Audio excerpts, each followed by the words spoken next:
दोस्तों, आज चर्चा का विषय है नदी घाटी और नदी द्रोणी। इन दो शब्दों को मैंने लिया है।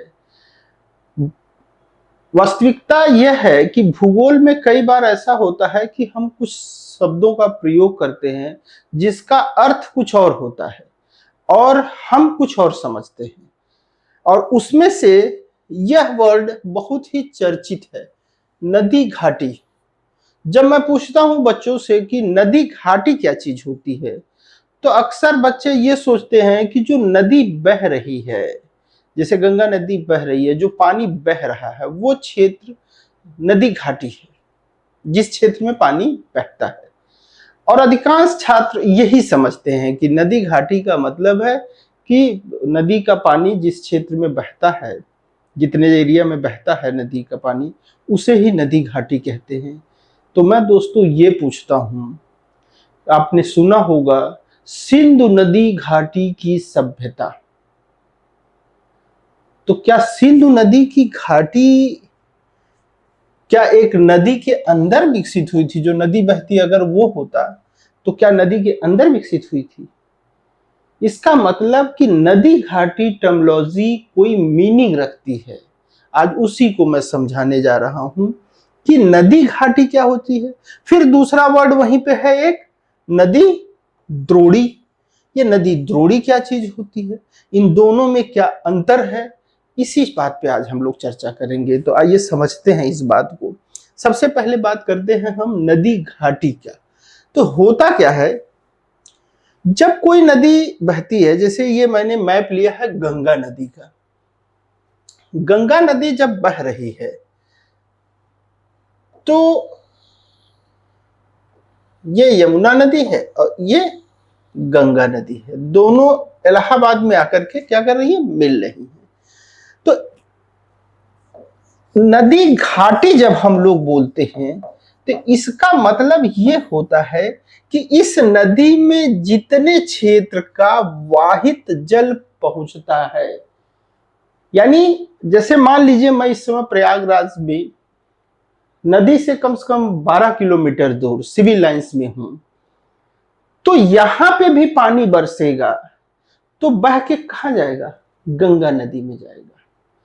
तो किसी नदी में उसके आसपास का जितने क्षेत्र का वाहित जल यानी रनिंग वाटर प्रत्यक्ष या अप्रत्यक्ष रूप से पहुंचता है, वह पूरा क्षेत्र उस नदी की घाटी कहलाता है। इस बात को लिख लीजिए आप लोग कि किसी नदी में, जैसे देखिए नदी घाटी,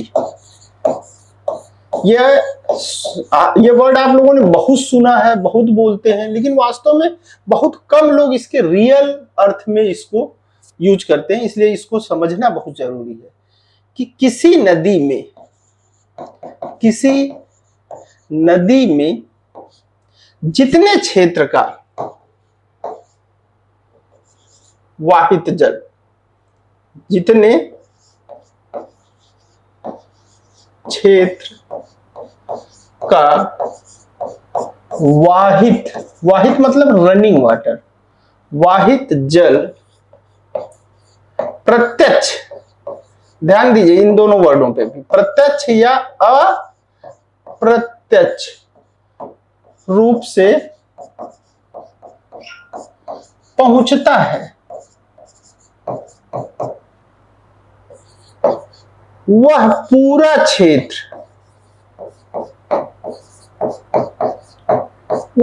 क्षेत्र नदी घाटी कहलाता है। नदी घाटी कहलाता है।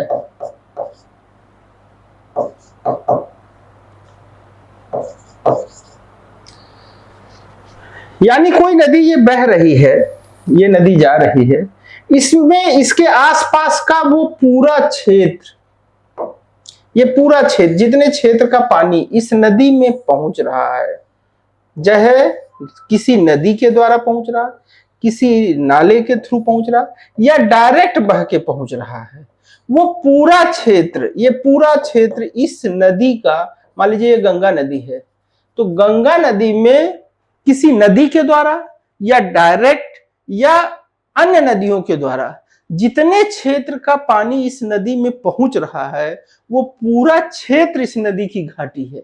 यानी जब हम बोलते हैं सिंधु नदी की घाटी की सभ्यता, तब हम क्या बोलते हैं, यानी सिंधु नदी में जितने क्षेत्र का पानी जा रहा था वो पूरा क्षेत्र सिंधु नदी घाटी है।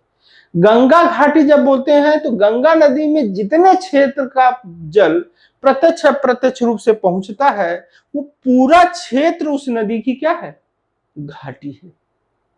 समझने की कोशिश करिएगा।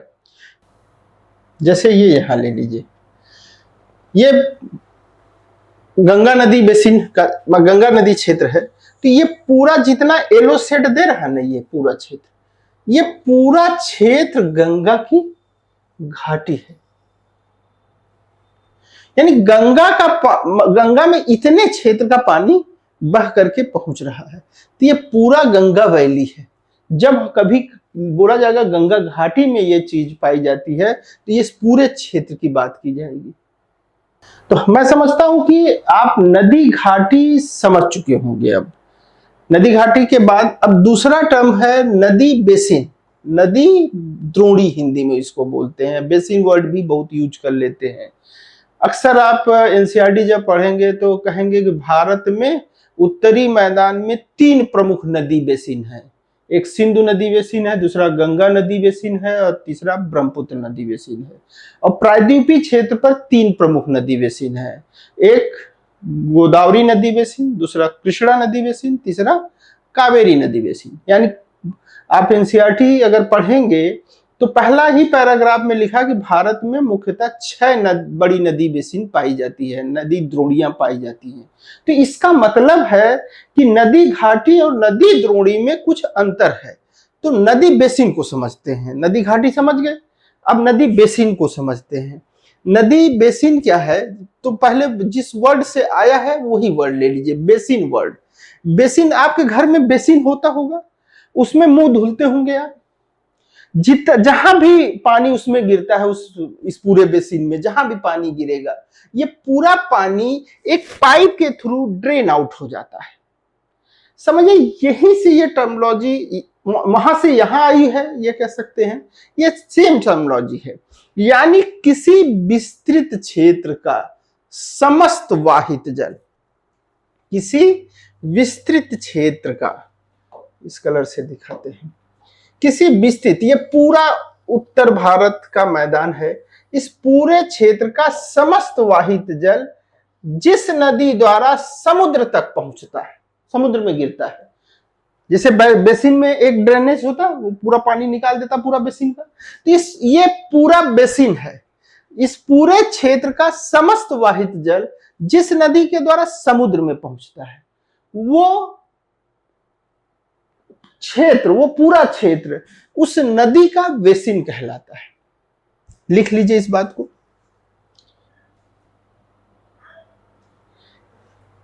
किसी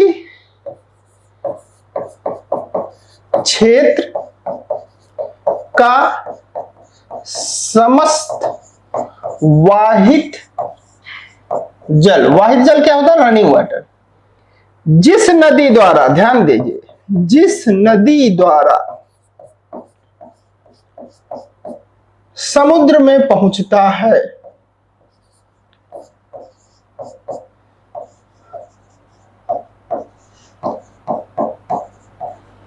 वह पूरा क्षेत्र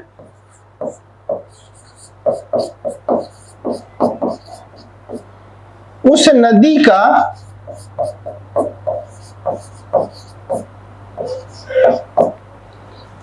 द्रोणी कहलाता है। द्रोणी या बेसिन, इंग्लिश में इसी को क्या कहेंगे, बेसिन कहलाता है। इस बात को लिख लीजिए, किसी क्षेत्र का समस्त वाहित जल, the running water of, total running water of any geographical area drained into ocean through which river the region will be the river basin of that particular river. यानी किसी क्षेत्र का समस्त वाहित जल जिस नदी के द्वारा समुद्र में पहुंचता है, वह पूरा क्षेत्र उस नदी का बेसिन कहलाता है। अब आप कहेंगे सर घाटी भी तो लगभग वही है, इसीलिए तो कंफ्यूजन है। अब अंतर समझ लीजिए, दोनों परिभाषा समझ गए। अभी एक उससे फिगर से हम समझा देते हैं इस बात को। यहां समझिए, जैसे मान लीजिए ये गंगा नदी आ रही है, अब पहुंच गई कहां? बंगाल की खाड़ी में। ये कहां है? बंगाल की खाड़ी।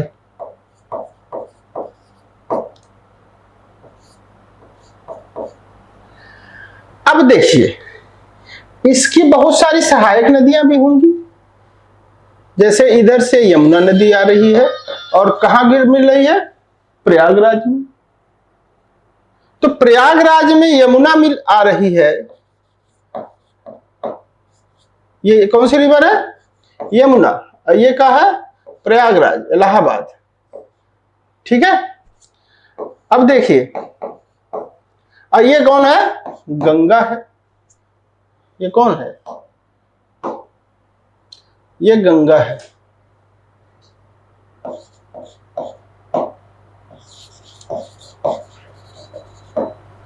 ये गंगा रिवर पूरा का पूरा है। तो होगा क्या, ये रीजन जो है, जितने क्षेत्र में का पानी यमुना में पहुंच रहा है, ये पूरा क्षेत्र का पानी का किसमें पहुंच रहा है? यमुना में। तो ये यमुना की घाटी है। बात समझे? यानी कि यमुना नदी में प्रत्यक्ष अप्रत्यक्ष जितने क्षेत्र का पानी पहुंच रहा है वो पूरा क्षेत्र यमुना की घाटी है। लेकिन ये पूरा क्षेत्र का पानी यमुना को इंक्लूड करके कह सकते हैं, दूसरे कलर से इसको ले लीजिए, इसको ब्लैक से लेते हैं। ये पूरे क्षेत्र का पानी यमुना को इंक्लूड करके, ये पूरे क्षेत्र का पानी किसके द्वारा गंगा में पहुंच बह रहा है? तो गंगा के थ्रू बह रहा है।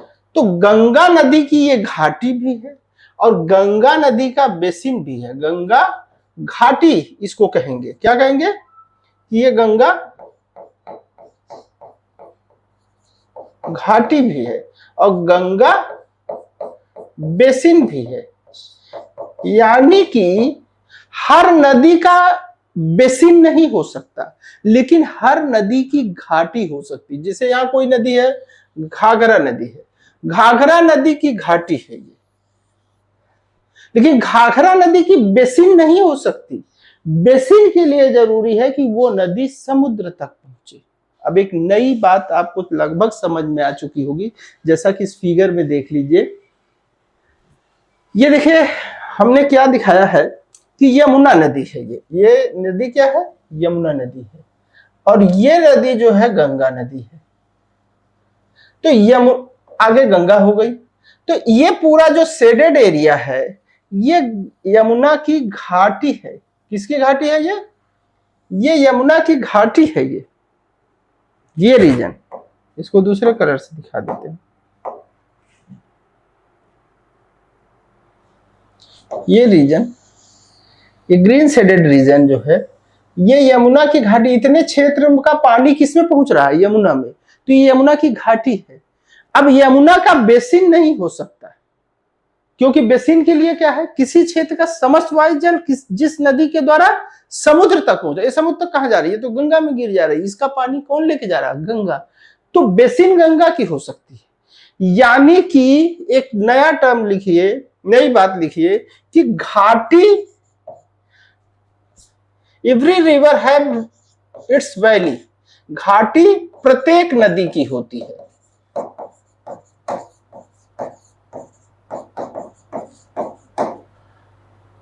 लेकिन द्रोणी यानी बेसिन, बेसिन प्रत्येक नदी की नहीं होती, नहीं होती। यानी हर नदी के पास बेसिन नहीं होती। तो मुझे लगता है कि इस विस्तृत चर्चा से ये दोनों टर्म बहुत क्लियर हो गए होंगे कि नदी घाटी क्या है, गंगा की घाटी भी है और गंगा की बेसिन भी है, लेकिन यमुना की सिर्फ क्या है, घाटी है, बेसिन नहीं है। ये सिर्फ यमुना की क्या है, ये यमुना घाटी है, यमुना घाटी तो सही। अगर यमुना बेसिन बोलेंगे, द्रोणी बोलेंगे तो ये गलत है, यमुना की द्रोणी नहीं हो सकती है। तो इस बात को बहुत अच्छे से, तो 2-3 बातें क्लियर हो गई होंगी कि जब तक जो समझते थे नदी घाटी मतलब नदी जो बह रही वो क्षेत्र नहीं, एक बहुत बड़ा क्षेत्र होता है, लेकिन उसके साथ साथ एक कंफ्यूजन नदी द्रोणी के साथ जो आता है वो भी मैंने समझा दिया। तो इस तरह से ये बहुत ही बेसिक टर्मोलॉजी है। जब आप एनसीईआरटी में पढ़ते हो कि भारत में 6 प्रमुख नदी द्रोणियां पाई जाती हैं, तो आप सोचते हैं घाटी जगह द्रोणी यूज कर दिया, पर्यायवाची शब्द, ऐसा नहीं है, दोनों में अंतर है। तो इस तरह के सब मतलब कि एक तरह से कॉन्सेप्चुअल चीजों को ज्योग्राफी का जो इन शब्दों से डील होती है, ये शब्द रोजमर्रा की जिंदगी में हम रोज बोलते हैं, गंगा नदी की घाटी में ये हुआ, सिंधु नदी घाटी की सभ्यता बचपन से बोलते आ रहे हैं, लेकिन वो शब्द का सही मीनिंग नहीं समझते थे। तो जब सही मीनिंग समझने लगेंगे तो अपने आप रिटेन मतलब स्किल डेवलप होने लगी, राइटिंग स्किल डेवलप होने लगेगी, हर चीज डेवलप होने लगी। तो मेरा प्रयास यही है कि आप तक एक रियल ज्योग्राफी पहुंचे, एक वास्तविक ज्योग्राफी पहुंचे, और इसके लिए आप मुझे लाइक करें, शेयर करें, ताकि मैं और अधिक उत्साहित होकर के आपको इस तरह की नई चीजों को, वास्तव में नई क्या है, ये वो चीजें जिन्हें आप बचपन से यूज कर रहे हैं लेकिन आपकी संकल्पनाएं अपने अनुसार बना लिया है। तो इट्स ऑल, थैंक यू।